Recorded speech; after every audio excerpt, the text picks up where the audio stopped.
morning, everybody. This is True Seeker here, and we'll just pick up where I left off last night. Unfortunately, I wasn't too adept at picking up pictures off the internet of certain things, so I think I might start out putting up some photos of a couple of things from Russell's era that I talked about last night, and we'll just kick off with a few photographs so that you have an idea of what we were talking about. Russell's writings. I'll have a photograph of the studies in the scriptures, the 6 volumes, which really lay out the core beliefs of the Bible students movement. The Tabernacle Shadows, which was Russell's first writing independent of anybody, Nelson Barber in particular. Also, picture of the tabernacle. I had talked about the tabernacle. Again, the tabernacle was something that was used as typical significance, and so I'll just quickly run through a couple of photographs for you so that you know what we were talking about.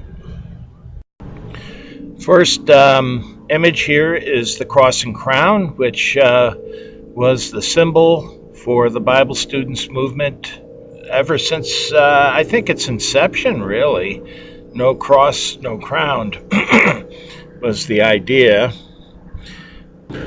These were made into banners that were hung off of podiums. They were made into gold pins that Bible students can purchase and wear on their lapels, so somebody could tell whether or not they were talking to a Bible student. If you see a cross and crown on a lapel or on an item of clothing, it's not just jewelry. It means that they're a Bible student. I doubt very seriously anybody's going to really run into anybody like that. They're just so few. But this is basically the official insignia for the Bible students movement. Every single website, many publications have this cross and crown insignia, and so that is one of the fundamental. In fact, even on Russell's grave, I think on the pyramid part of Russell's marker, you'll find the cross and crown. Next up are the Studies in the Scriptures series. The first one being the divine plan of the ages. The second one was the time is at hand, and each volume dealt with a particular set of doctrinal teachings. I believe it's in the 4th volume where the pyramid is discussed. I know the tabernacle is discussed, but not in as great a detail as the tabernacle shadows. The last volume, New Creation, really set the culture for the Bible students movement. It was Russell's volume on comportment. You can see it's the last volume on the right. In the books in the background, and actually it was the most voluminous of all the volumes, and it discussed parental obligations, the obligations of a consecrated Christian, and total devotion to God, and giving up all of the world. And that's partly what makes this religion a cult.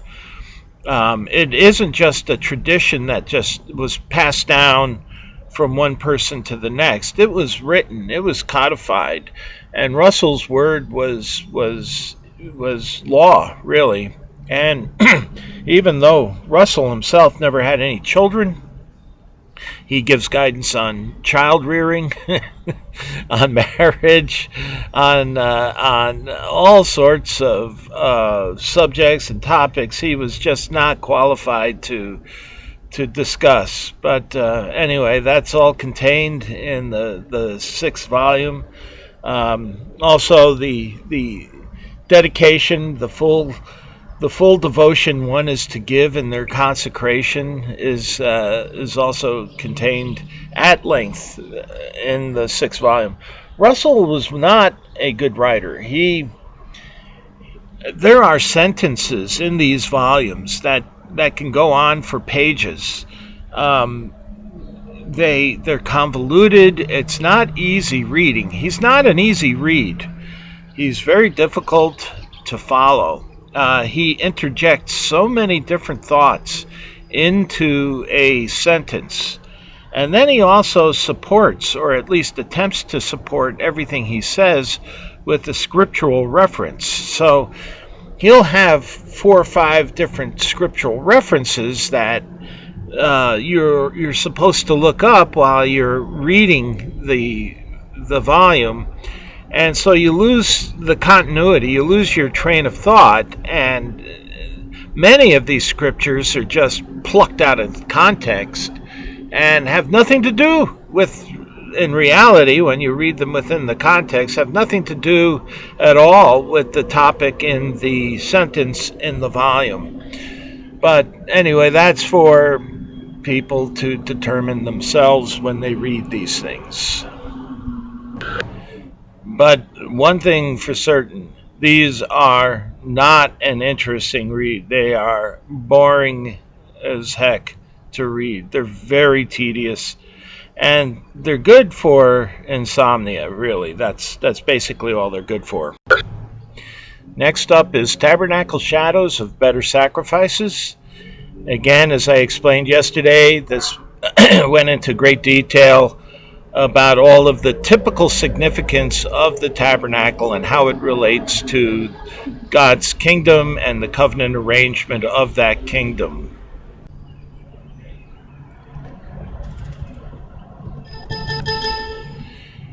Well, so much for that tour. Those are just a couple of the books some of the core writings of Russell that the Bible students follow. Again, there were tracts. There were. I guess he wrote a pamphlet called "Food for Thinking Christians" early on. The Tabernacle Shadows was one of his early writings. Then he began the Studies in the Scripture series, I believe, in the around 1886. I think he started on the first volume, and they were never really done. He intended to do 7 volumes. One that dealt with Revelation and Ezekiel, because an awful lot of Ezekiel is found in Revelation. So he was going to do a book there, but he didn't live. He didn't live long enough to finish the last volume. He wasn't a well man, and that brings us towards the real end of his life. He was the only elected pastor in the Bible Students movement. There were no others. I think this occurred early on, but I'm not so certain how often. I know that it may have occurred a couple of times. I remember something being said that he was the pastor of 1,200 some congregations, which validated his the fact that he didn't have an education at a seminary that qualified him as that was one of the critiques against Russell, is that he didn't have qualifications to be called pastor. And he indicated that, he countered with the argument that he had as many as 1,200 congregations that had considered him or elected him as pastor. I think actually the election took place when there were only about 30 or so classes in the very early days. Back in 1879, early 1880s, when the movement was brand new, about 30 congregations sprung up, and he would go travel between the different congregations and kind of lead them along down his way of thinking. And I believe they considered him their pastor. One of his early cohorts, who happened to actually be an associate of Nelson Barber's before he was of Russell's, was John Paton. Paton was also influential in the early days of the Bible students movement, traveling as a pilgrim between various classes, which were really located sort of northeast segment of the United States. There may have been some in Michigan, but most of them were in the northeastern area around Allegheny, which makes sense. New York, Pennsylvania, that region, Ohio. There weren't that many classes, but ecclesia, class, congregation, they're all that's the Bible student nomenclature language again. Congregations were called ecclesias or classes.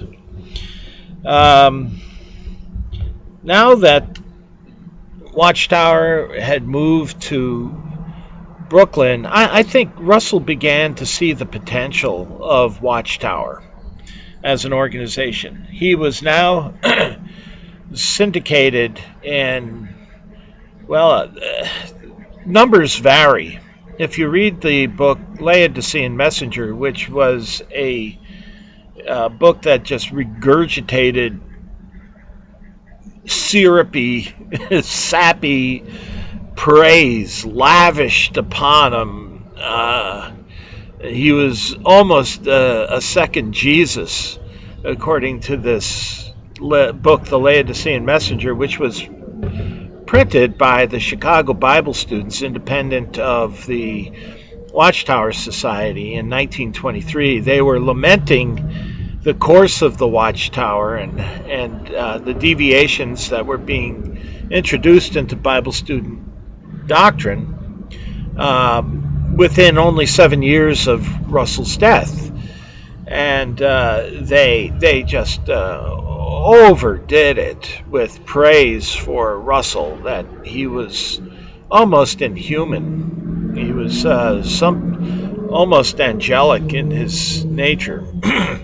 Well, this book kind of reflected the way Bible students thought of him, and the movement began to expand by the time of Russell's latter years. And they moved to Brooklyn, and the reason they moved to Brooklyn was because he had ambitions for Watchtower. He saw this thing move from a handful of congregations to something that was nationwide at this point and had the potential to become a global organization. And in fact, he did. He made a couple of world tours. I believe there was one in 1910. He was going to make a tour in 1913. I think he got sick then. But he made a couple of world tours, and he began to make an impression in the media. The Laodicean Messenger mentioned something about 4,000 newspapers carried his articles, his sermons. I don't think there were 4,000 newspapers simultaneously. They were 4,000 newspapers maybe in total. I think at any given time it was as many as 2,000 newspapers, but that was pretty impressive. He had, of that time, for that era, he had the greatest media exposure for any individual preacher outside maybe the Pope. I don't know. Maybe in those days the Pope didn't get much press, but Russell certainly did. And when he came back from these tours, he usually had some sort of a follow-up convention where he would recount the adventures of his trip and the success that he had in spreading the truth around the world. And it was during that period, after 1909, after they were established in Brooklyn, New York put them in a position to be able to expand globally. And so they did begin to open up branches. First in London, I believe, was the first branch of Watchtower, and they adopted the name International Bible Students Association. And that was the corporation that was set up in London. And the movement basically took on that name because Bible students wanted to be recognized as being part of something that was global, something that was spreading, something that was expanding in its scope. And so the International Bible Students Association was a name that was commonly used, or at least referred to, by Bible student ecclesias as, who they made their association with. And it was under the International Bible Students Association that the Photodrama of creation was done. And you could begin to really see Russell's ambition for the Watchtower. However, his health was declining. He wasn't a tremendously old man by the time by the time he passed away. He was only 64 years old. Today, that's relatively young. I guess maybe in his day that may not have been the case so much. But the Photodrama really was an effort to really push the movement into the international scope. There were 9 million viewers of the Photodrama. Branch offices were beginning to be opened in different places and around the world, in Europe, and in England, and throughout Europe, Germany, Switzerland. Australia had a branch, Canada had a branch, and they really truly began to become an international organization toward the end of Russell's life. However, as Macmillan indicated in a talk, and it's interesting, you can find Alexander Hugh Macmillan's, you can find some talks of his on the YouTube. I'm sorry for the distraction. It's starting to get a little noisy out here. It is a scorcher. Today is a scorcher. It's going to be close to 100 degrees today, and so there are going to be a lot of people out. It's only 9:30 in the morning, and already we have the jet skis all over the place. So sorry about the noise. So I do think that Russell began this idea that he was the Laodicean messenger really got to his head. And I think Alexander Hugh Macmillan indicated this in the talk, that shortly before his death, about 10 weeks before his death, he pulled Macmillan into his office in the morning, which was usually Russell's time. Nobody interfered with Russell in the morning, and Macmillan said as a young man he thought maybe he was in trouble. But actually, Russell was looking for a successor. He didn't feel that he was going to live much longer, and he offered the position of leadership of the watchtower to Macmillan. Macmillan didn't feel he was qualified, and so turned it down.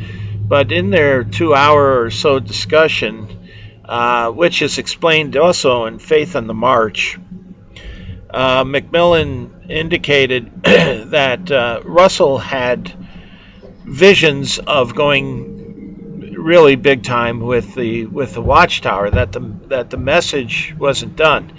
And to me, this suggests that what happened ultimately with Watchtower was something that was really, it was a seed that was planted in the minds of Russell's successors by Russell himself.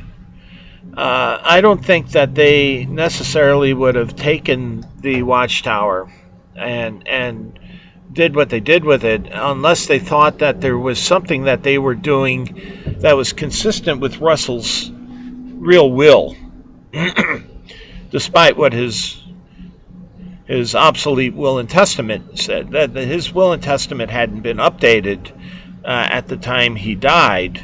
In fact, it mentioned people in his will that passed away, such as John Edgar. And John Edgar had died in, I think it was 1910. And so in 1916, almost 1917, Russell hadn't updated his will and last will and testament. I guess he kind of figured things would sort of sort themselves out, and let the dogs wrestle over the hunk of meat, and whoever is alpha would dominate. I don't know, just a guess. But he wasn't very attentive. I guess maybe he thought the Lord would take care of it. So, but anyway, the Photodrama was really an odd thing. It was 4 parts long, and it it was 4 parts, 8 hours long altogether. 8 hours long. And each part, it was 4 parts, each part was 2 hours. And the way Russell introduced it, it's a combination of magic lantern, which is basically a slideshow, hand-painted slides. Some of these are real works of art. They have a set on display at the Watchtower. There's a little museum in the Watchtower headquarters in Warwick that has a full display of the Photodrama of creation, and it has all of the original hand-painted slides, well preserved in their full color, and they are really brilliantly colored. It must have been a spectacle for the people of that time. They offered the show for free, so they weren't making money. They almost bankrupt the Watchtower making this thing. They had a lot of free labor, a lot of help. I forget how many people were involved in the painting of the slides, but there were quite a few, mostly sisters, and there were over 400 slides to the whole program. And these slides, they were glass. They were very fragile. They had to be carried around from city to city without breakage. Sometimes they needed repair. There was constant maintenance that was necessary for the Photodrama of creation because of the fragile nature of these things. But what they would do is they'd go from city to city. There were 80. They could do 80 cities, which meant that there were 20 sets that were done. And part one would play in Chicago for, let's say, 2 weeks. And then they had this thing scheduled. They did 70 major cities, I believe, initially at once. And then part one would move off to another city. Part two would come in. And they followed each other in succession. And the people would go. I mean, it was entertainment for the day. In 1914, the movies were a brand new thing, very novel. They actually used a combination of motion picture as well as magic lantern slides. There was a crew that was assigned to the photodrama of creation. One was a projector operator. And they had to be quite versatile because each theater had its own projector, different styles, different voltages. They had really quite a challenge because back in 1914, today we have 120 volt AC electricity supplied to every house in the nation. It doesn't differ anywhere. Back in those days, that wasn't true. There were DC, there was AC, there were different voltages that were used, different amperages, and they had to adjust for all of that. So it was quite a challenge. Different makes of projectors. You had to accommodate. They had to be adept at using different equipment, and They did have a mixture of moving pictures, but they were very limited, with coordinated sound. And this was the first time anybody was able to coordinate sound with a moving picture. But basically, it wasn't incorporated into the film itself. They didn't have that technology just yet. They used a recorder and some finely tuned cues to time the start of the film and the starting of the record recording, which was then broadcast throughout the theater. And usually it was an introduction of Russell at the beginning of each part, where he would dance around across. If you got on YouTube and looked up Charles Taze Russell Photodrama, there were 4 parts, 4 introductions. You can get to hear his voice, and you get to see him and his style of preaching. And he had the Bible in one hand and the arm in the other, and he was very dynamic, crisscrossing across the stage and waving his arm, and very authoritative, very charismatic person. But the photodrama was, as Russell explained in the very first introduction, a religio-scientific. Well, the science behind it was all religious. It was New Earth creationism, but his own form. He believed the Earth was 49,000 years, and that was all based on his infatuation with the number 7. 7 was the perfect number, so the creative days had to be 7,000 years long each. But what I never got was that if each creative day was 7,000 years in length, then how could 1,000 years be a day? So you have, I think, a paradox in that, something that he never really explained. How you could have a 7,000, if 1,000 years was a day, then how could 7,000 years be one day?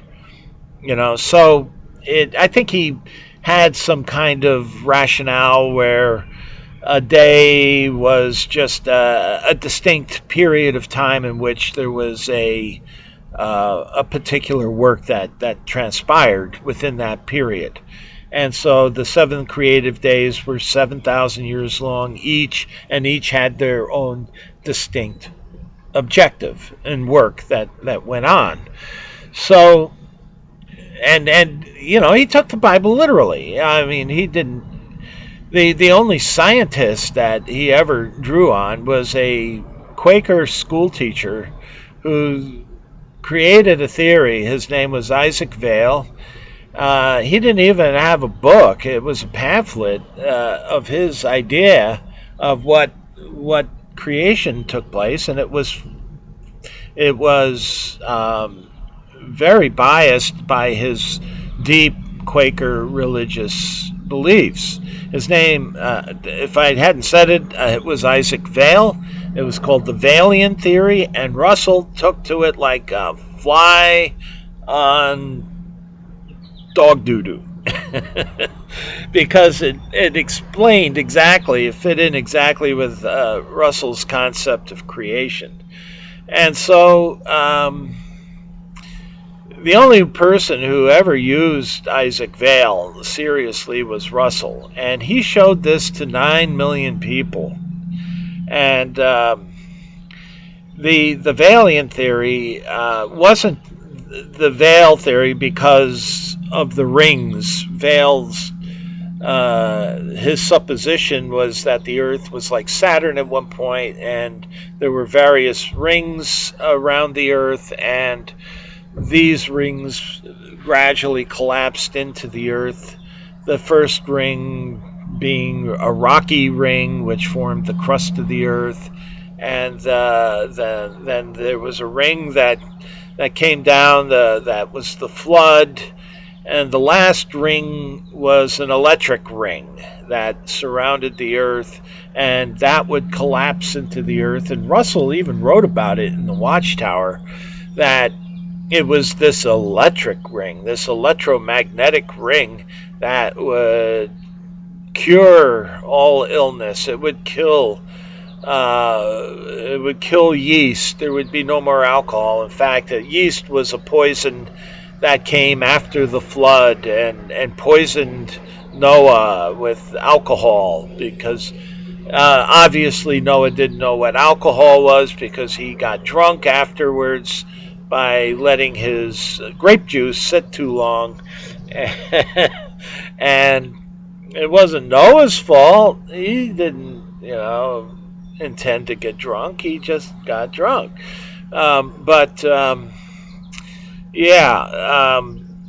They had some strange ideas on health. Russell wrote about a topical cream that cured cancer. He did write in the Watchtower about miracle wheat. I think there was something called millennial beans. He promoted. He shouldn't have done this, but he couldn't help himself. He was one of these guys. Like I said, he bought into the pyramid. He was sort of a conspiracy. He's one of these guys that would buy into conspiracy theories because he just had that sort of mind. I think he believed this. I don't think he was a scam. I don't know. I don't know. He said he would return the money. I think he made $35,000 from the miracle wheat, which was a large sum of money in those days. But he didn't. He said nobody asked for their money back, and he would have willingly given the money back in response to this miracle wheat scandal. But everybody points to miracle wheat, and he had this topical cream that cured cancer that he promoted, and he believed in this stuff. And you know what? Bible students fell for this stuff left and right. They were health nuts. When I was growing up, Bible students, they would take vitamins by the truckload. They were involved with Shackley. They were involved with all kinds of health-related things, crystals, pyramids. There were all kinds of things, golden seal and stuff like that just they Hoxsey treatment. I knew somebody who took the Hoxsey treatment and heat treatment for cancer. Went to Mexico. She had breast cancer, and the poor thing, she didn't want the radical mastectomy, and she went to Mexico. She was dead a few months later. Bible students have this strange propensity for weird, strange let's say, a proclivity for weird, strange, health-related things. And that started with Russell.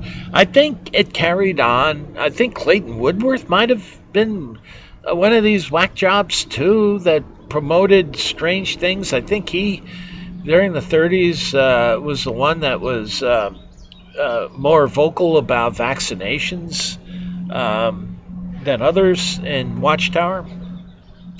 So I don't know how the Jehovah's Witnesses are today, but I know the Bible students still have this tendency. They almost wear it like a badge. We're strange, we're odd, we're different, and ta-da, that's us.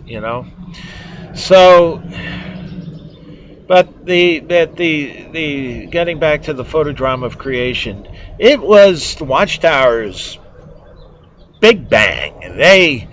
They were going all out because they thought 1914 was going to see momentous events, and they had this thing timed to give a witness to the world at the time the world was coming to an end. Well, it didn't come to an end. And again, Russell, if you watch Watchtower's video on this event, on April 2nd or October 2nd of 1914, he came down to breakfast, and they had just come from Sarasota, New York, and from a convention up there, and they sailed down the Hudson River, and they were going to finish the convention in Brooklyn with the at the Bethel, and there were some 500 Bible students at this convention, and that's where Macmillan said this may be the only talk. It was the Sarasota Convention, New York, Saratoga Springs. I'm sorry, I got it wrong. Saratoga Springs, and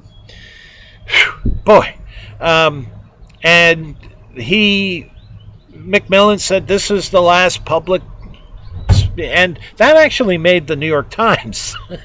The movement was getting New York Times exposure by that point. And Macmillan said this was the last, maybe the last public speak I ever give, and blah, blah, blah. They were talking about the rapture, and so they all sailed down the Hudson, made it to Brooklyn, and then breakfast before the convention. Russell famously walks in last you get an idea of what it's like to be king, and he claps his hands for attention, and he makes the announcement that the times of the Gentiles have ended and the kings have seen their day, and everybody clapped in a roaring clap. But this was 1914.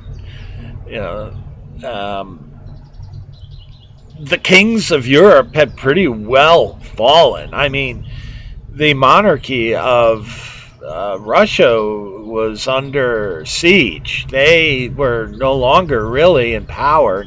Tsar Nicholas, they were there. They hadn't been killed, but they were still they were quite limited in their power. They weren't real rulers. They were executed by the Bolsheviks in 1917, which is a sad chapter of history. But the end of the world didn't come. Many of the monarchies of Europe had pretty well lost their power. 1914 was just a blow, the last final, actually breeze. You could have blown and they would have all toppled. I mean, the King of England really had no power. They were all republics, basically. The French Republic, the Germans, they had their Kaiser, but everything. The world that was ruled by absolutes was pretty well in decline through absolute monarchies. was pretty well done with by the 19th century. It was in decline. The church and state system had fallen apart with Napoleon. And so, you know, saying that the Gentile times was ended was no great prophetic thing. The world was already well into that decline. But anyway, Russell's a prophet, okay, and he also made fun of Macmillan by saying that Brother Macmillan will give another talk at the convention. There will be a change in the program, so there was a little sardonic humor with Russell, I guess. He put Macmillan on the spot and embarrassed him in front of everybody. But by that point, Russell wasn't a well man. He was a lot of the traveling work was being done by people like Rutherford and others, Macmillan. Russell couldn't do world tours anymore. He was a very sick man, and he was very disappointed, because I do think that despite his again, you know, this invisible thing that happened in heaven, the end of an era of the kings of the end of Gentile times and all that. Another invisible thing, like the invisible presence in 1874, and the invisible crowning of the king in 1878, and the raising of the sleeping saints in 1878, and all that. It was all invisible, and nobody could see it tangible. How do you argue against that kind of a delusion? But so Russell was disappointed. There's no doubt about that. But I do think that he believed that the Watchtower had the potential of becoming something much bigger than it was. And Macmillan suggested that in one of his talks, and he said Russell seemed to, the way Macmillan worded it, it seemed almost as if Russell was frustrated that despite all the best of his attempts, he couldn't grow the movement to beyond 50,000 people.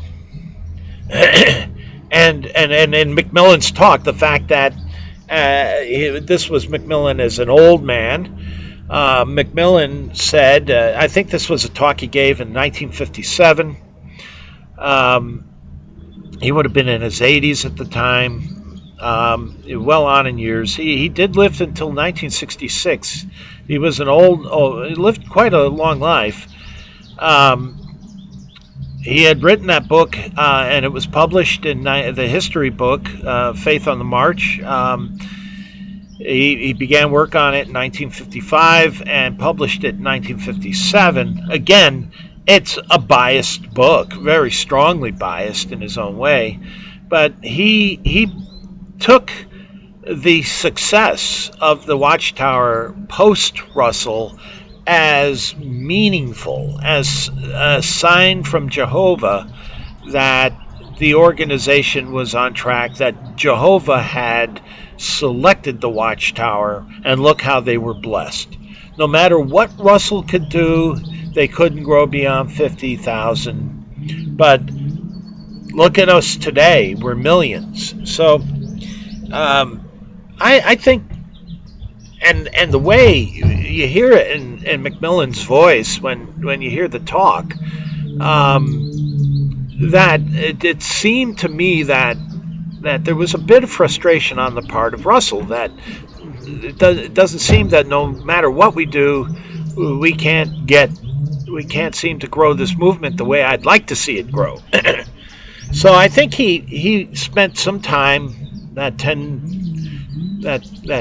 time in Macmillan had in Russell's office, and it probably wasn't just Macmillan. He may have pulled in other higher people in one at a time to tell them of his ideas. I don't know why he would have just singled out Macmillan for this privy information, but he expressed his wishes that the movement would grow. And I think that's what Macmillan and VanAmburgh understood that others didn't understand. They were close to Russell. They understood him. They were somewhat like-minded with Russell. Why would Russell pick people like Rutherford? Rutherford wasn't hiding himself. He was himself throughout. He was just an SOB from the beginning. Everybody could see that. He was an arrogant... I don't have very many kind of words for him. Not because of the reason that the Bible students have, but I just don't like psychopaths. And Rutherford was a psychopath. I don't think anybody could really see that. I think, to certain individuals, he could be charming. He, where it was to his advantage, he could be charming, alluring, but he was a nasty, nasty son of a gun. Which then brings us to the end of Russell's time. The big event was the Photodrama of creation. Now it was time to kind of do some damage control because Russell was being picked out for by outsiders, the media, as having failed in his prediction about 1914. He was a sick man. He was disappointed that what he had thought would come about didn't come about, and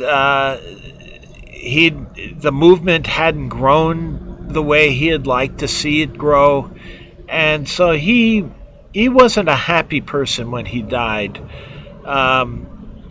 He was sick when he left for L.A. His last trip was a train ride to Los Angeles.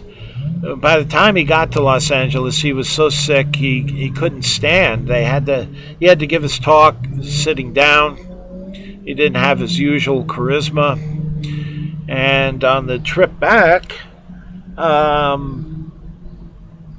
he passed away in Pampas, Texas, on the train. There was a Sturgeon Manga, I think, who was his travel partner at the time. There was only one individual with him to help see to his needs, and he was embalmed in Pampas, Texas. Apparently it needed to be redone because it wasn't done correctly, and he was transported the rest of the way back to the Bethel, and there was a major funeral.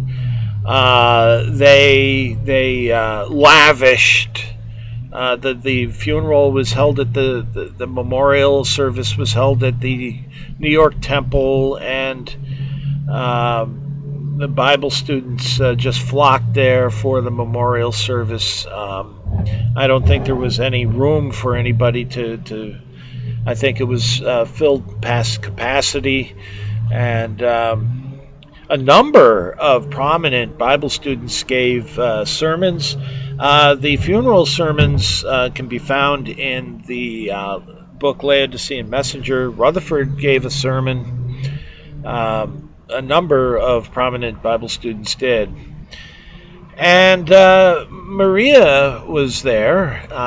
She was there at the burial. I guess he was transported to Allegheny to a plot. I think it's right across from Mason Hall. And she allegedly put lilies of the valley on his casket, and apparently they were his favorite flower. So she was there. I understand that she had some heavy-duty discussion with the legal side of Watchtower with Rutherford. I think she still had quite a bit of stock in the company. I think there was some worry that maybe Russell's stock might fall in her hands because she was still legally his wife, and if Maria popped up again, that could be problematic. And I think they worked out an arrangement. She didn't want a smear campaign against Russell and his work, and I think she just kind of wanted to be left alone. Maria, interestingly enough, remained quite devout religiously. I noted that she wrote 2 books. I believe it was 2 books. I've seen one of them. I haven't really looked very closely into it. I wanted to see if she retained her beliefs, at least if they were similar to what the Watchtower taught. It was a little hard. I didn't. It just the reading was terrible, and it's a while ago, so I don't remember exactly the thrust of it. But if you're interested, she did write 2 books, so you can find them, and they're online. She lived quite a bit longer, even though she was older than Russell.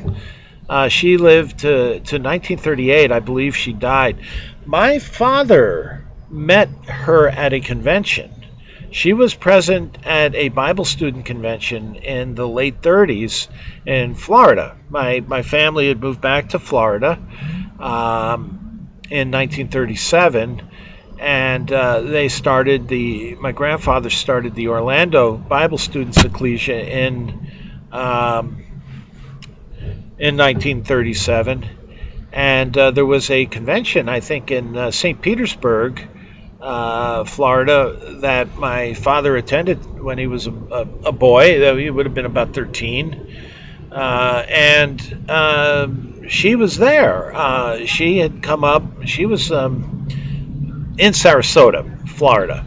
I think she was in that particular area, or she actually lived. And you know what? She actually lived in St. Pete for a while. I did look up the address on Ancestry, and she did live with, I believe it might have been her sister in St. Pete. And I think she attended the Bible Students Convention there to just see some old friends and say hello. She wasn't really interested in meeting brethren in a religious sense, but just a sort of a last chance to get to meet brethren that she was familiar with from the early days. She passed away in 1938. So this thing keeps going out, and it's hard to maintain. I'm sorry about that. So anyway, it didn't take long for controversy to start. An editorial committee was formed right away after Russell's death to have continuity in management at the Watchtower. But the annual meeting wasn't until January. January was when they elected officers, and early January, and they had to wait until then. So there was 2 months with an interim management committee, and I think Rutherford may have been part of that. And I think they used articles that were written ahead of time by Russell. They were posthumously published in the Watchtower. In January, you get differing, obviously, you get quite differing accounts. Macmillan, in his book Faith on the March, discusses this. He swears up and down and on his hand on the Bible that there was no conspiracy between he and VanAmburgh or anybody else They both independently believed that Rutherford was the best man for the job to succeed Russell. Now, Russell's, like I mentioned earlier, Russell's will was quite a bit out of date. He mentioned a number of things in this will that organizationally, how to continue the organization, to set up a committee for editorial purposes, for management purposes, and he didn't want any other publications other than the Watchtower magazine, and he named individuals to specific positions. And there was an existing board of directors, and these directors happened to be selected, handpicked by Rutherford. Handpicked by Russell himself before he passed away, in the years before he passed away. And the reason he could get away with this without following the bylaws, Watchtower bylaws, corporate bylaws, was because he held the majority of shares. And as a majority shareholder, what he said goes. And so he just forewent the formality of election and just selected these people. Well, that was a technicality that was utilized by Rutherford. And this annual meeting, apparently Macmillan was the chairman, and Rutherford's name was, it could have been a plant in the membership room. There was a plant or something. Somebody nominated Rutherford, and the nominations were closed by Macmillan right then and there. Nobody else was nominated. But the thing is, if people were against Rutherford, he was elected unanimously. There was a unanimous vote in his favor. There were no nays, and so all of the votes went to Rutherford as succeeding Russell. And that's when things began to get a little weird. Rutherford's nature really began to show through. No doubt, as president, he wanted to be his authority. He wanted his authority to be understood. That he was the president. That like Russell, his word. Russell set the pattern. What Russell said went. There was no arguing with him, and this is what Rutherford expected. He expected to be unchallenged, that he, just like Russell.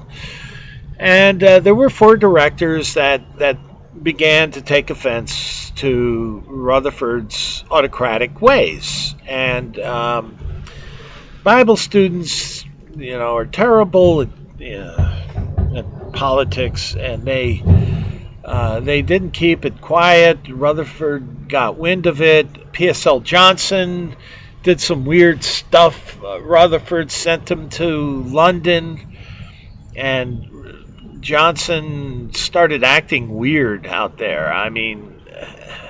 There's some strange accounts about what he did.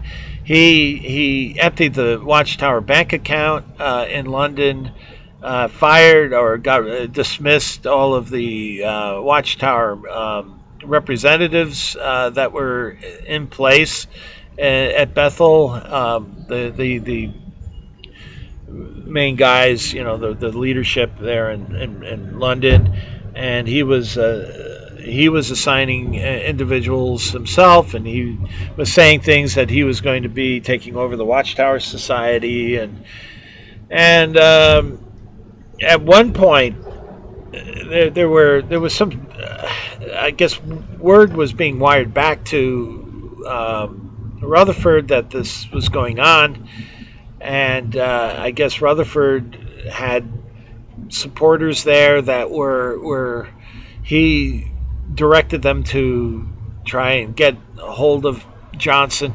Johnson physically climbed out like a second or third floor window down a outside the building. It was bizarre.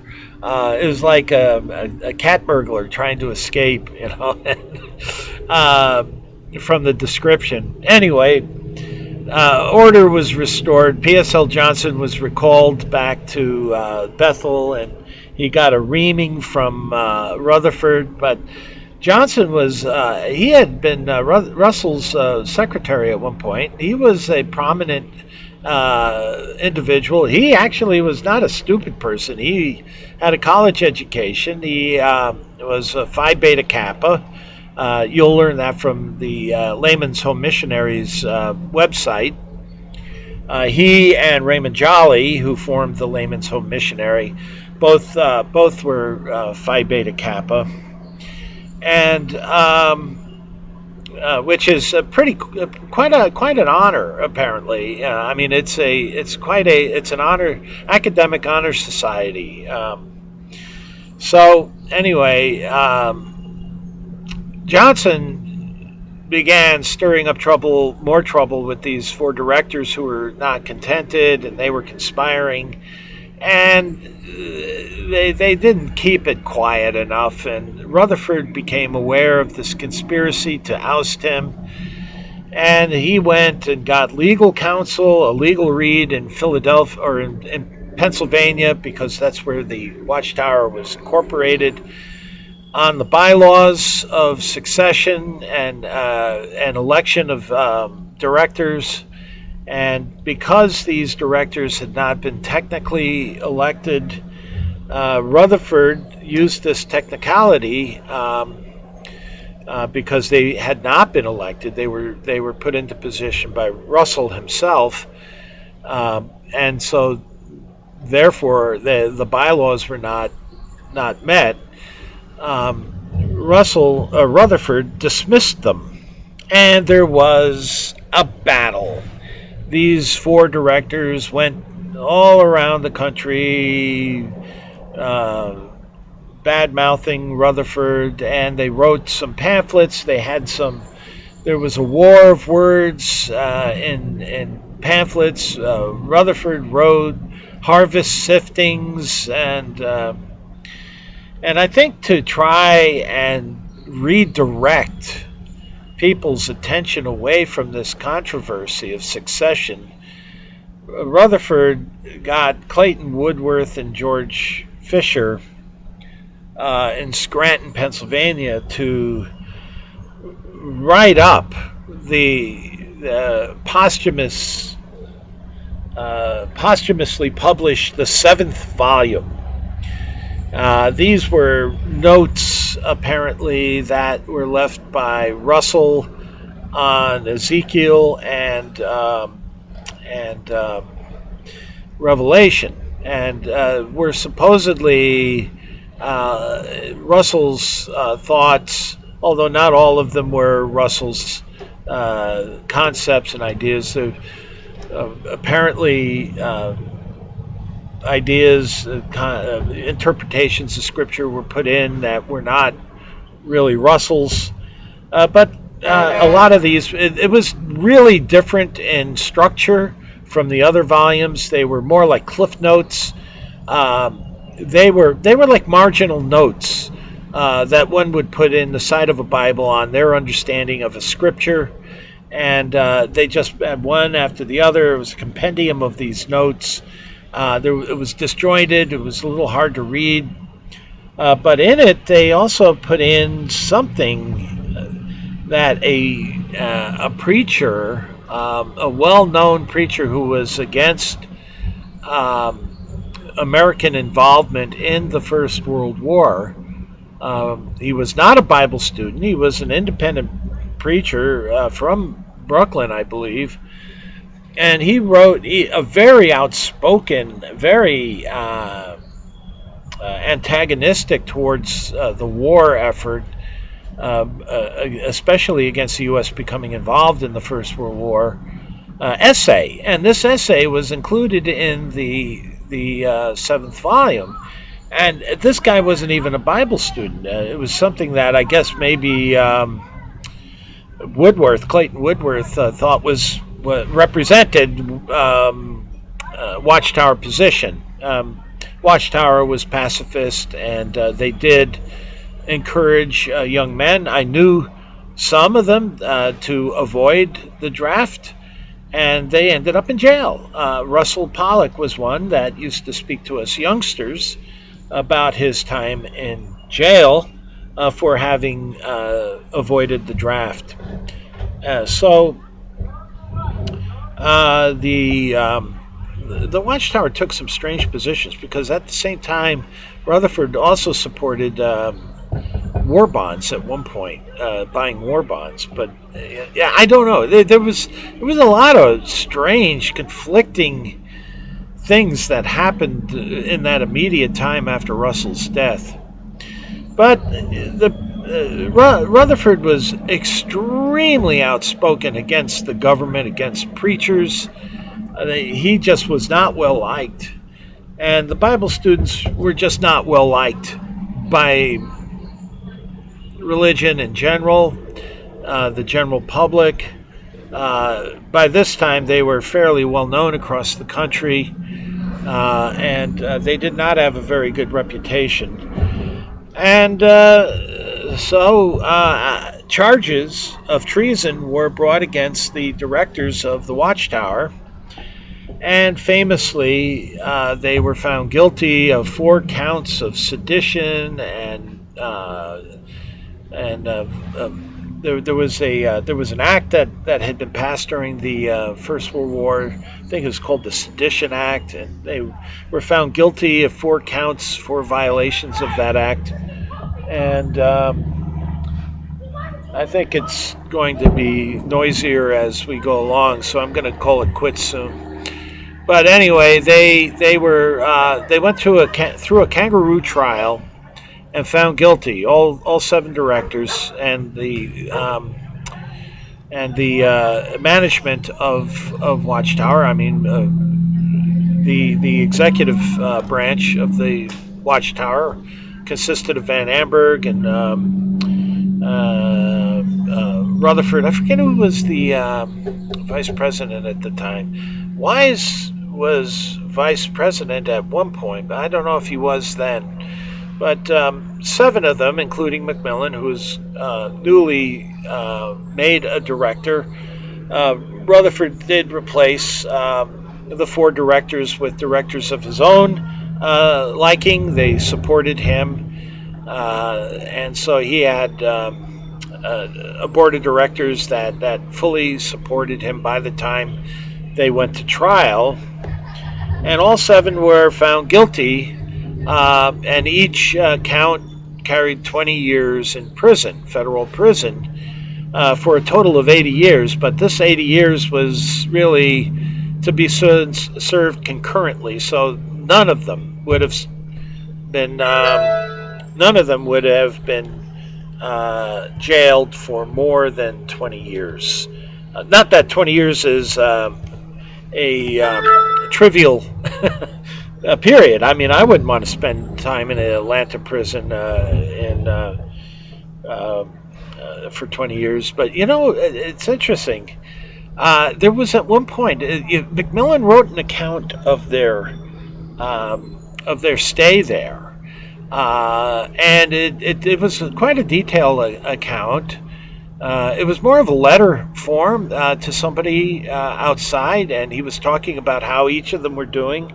He mentions Rutherford and how Rutherford was doing, and at one point, Rutherford,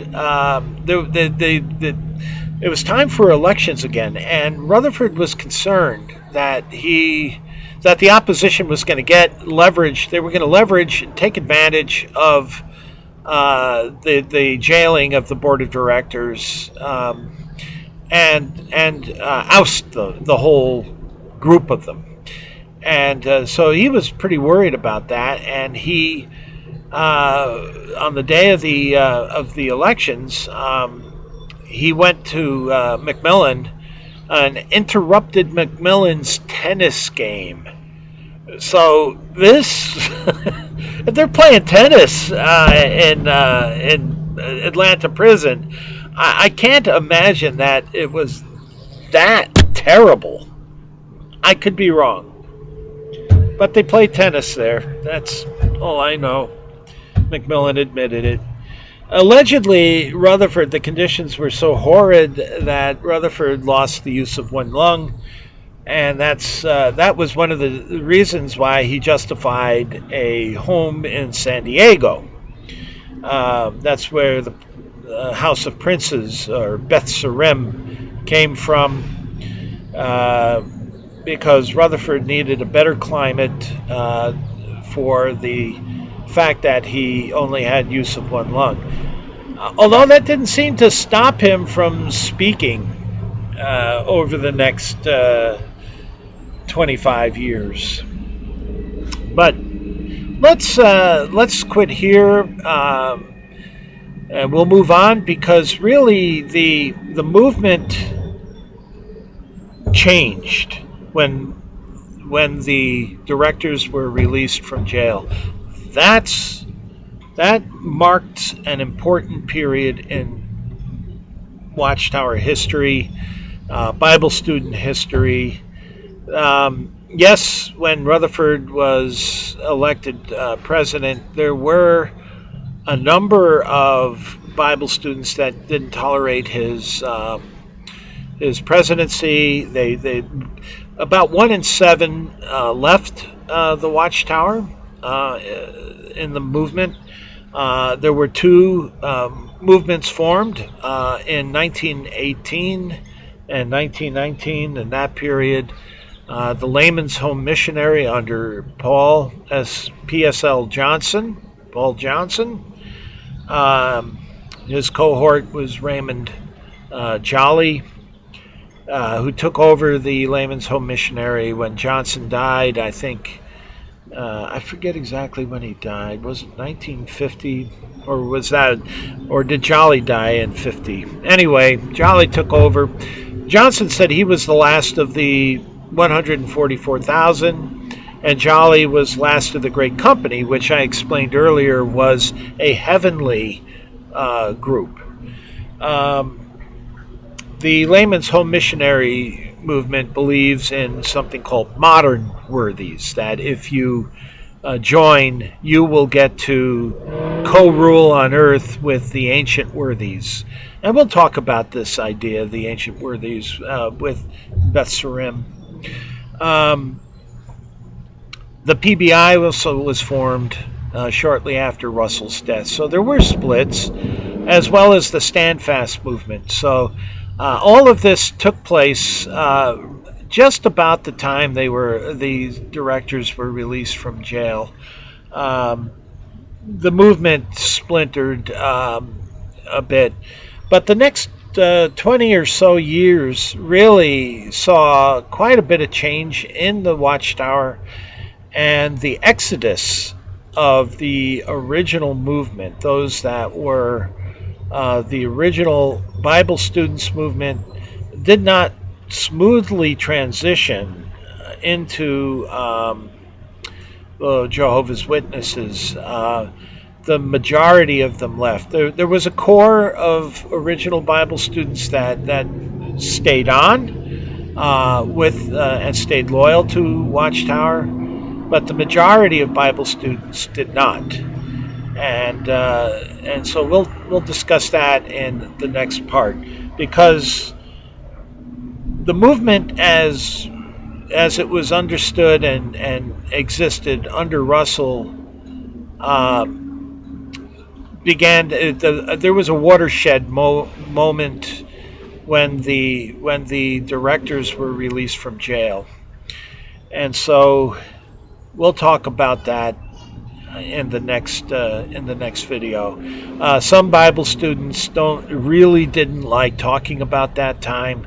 I know Norman Woodworth was asked to talk about it, and he avoided it in an official talk. He just called it the dark times. And so he actually lived through most of that period in association with Watchtower. He was disfellowshipped by Rutherford in 1928, and Norman Woodworth, who is the first cousin of Clayton Woodworth, went on to form the Dawn Bible Students, which were the branch of Bible students that my family gravitated to and were associated with. So, anyway, I think I should mention that this is July. This is the month of that the Bible students in the United States hold their general convention at Johnstown, Pennsylvania. It's around the middle of July, I believe, around the 15th of July. In that time period, roughly speaking. You can find the schedule if you're interested. They do broadcast their convention live over the internet, and so you can get to see a real live Bible student convention if you're so moved. But that's coming up soon, and I will just leave you. It's starting to get really hot. It's supposed to get over 100 degrees Fahrenheit today, and so I'm going to go inside and enjoy my air conditioning and my dear wife, and I will be back soon. I'm taking next week as a vacation, so I may actually get to making another one or two more of these, who are the Bible student videos, during the week. So I wish you all the best and have a nice weekend.